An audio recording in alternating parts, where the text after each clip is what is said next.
It's a great game, isn't it, this weekend? A chance to go up to an 11-point gap between yourselves and Sunderland, which I'm sure was beyond your wildest dreams when you started the season in September.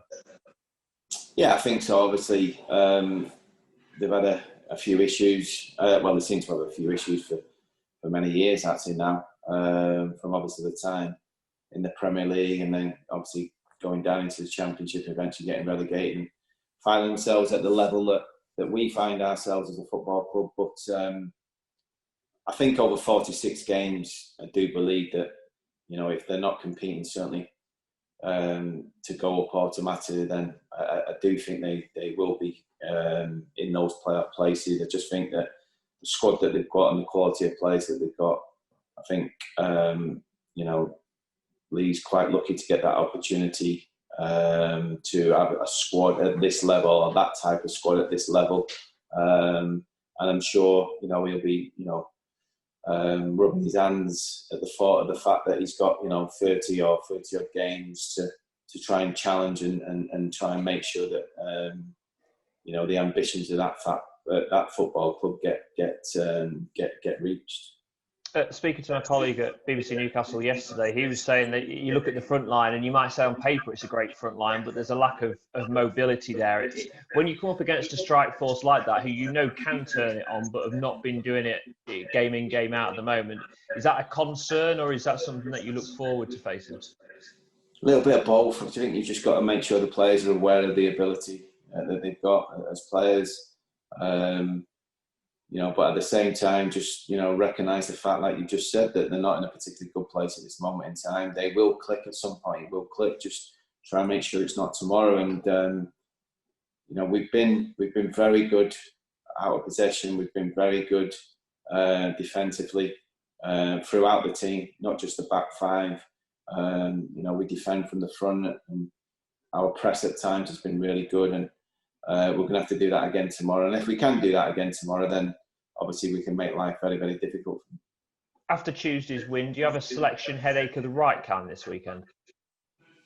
To a degree, I do. But, we've got another couple of injuries that, not ideal.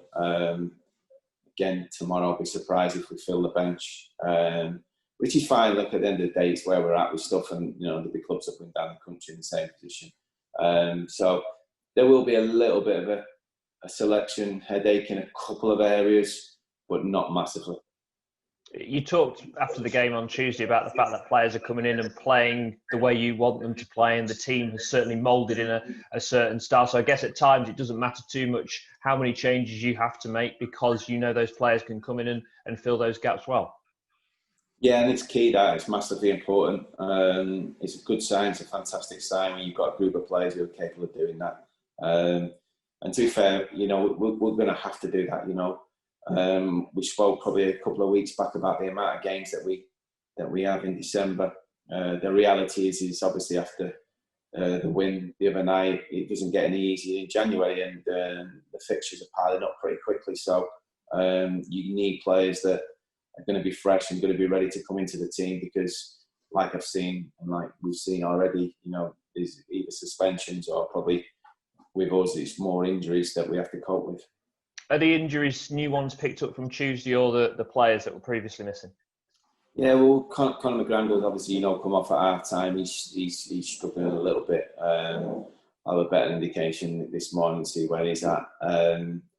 Theo obviously missed the game the other night and wasn't involved. He's still a little bit sore. So, when you're on top of obviously Adam Jackson's, Brig Cuts, and obviously the two West Brom lads, Jamie and Callum, it adds up a little bit. And there's a couple of senior players in there that, we'd rather have in the squad than out of it.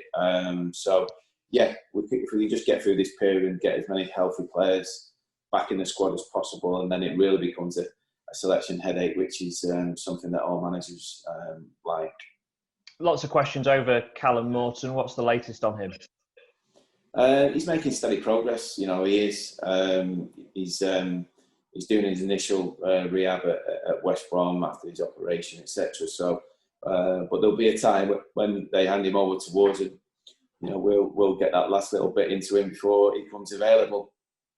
I don't see him being available before February, if I'm being honest. So it just depends, I suppose, whether that's the start of Feb or the end of Feb. To be honest with you, regardless, when he does come into the building and he does get back into the fray, if we are in a position similar to where we are at this moment in time, or just on the periphery of the playoffs, then he'd be a great player to sort of come into the mix.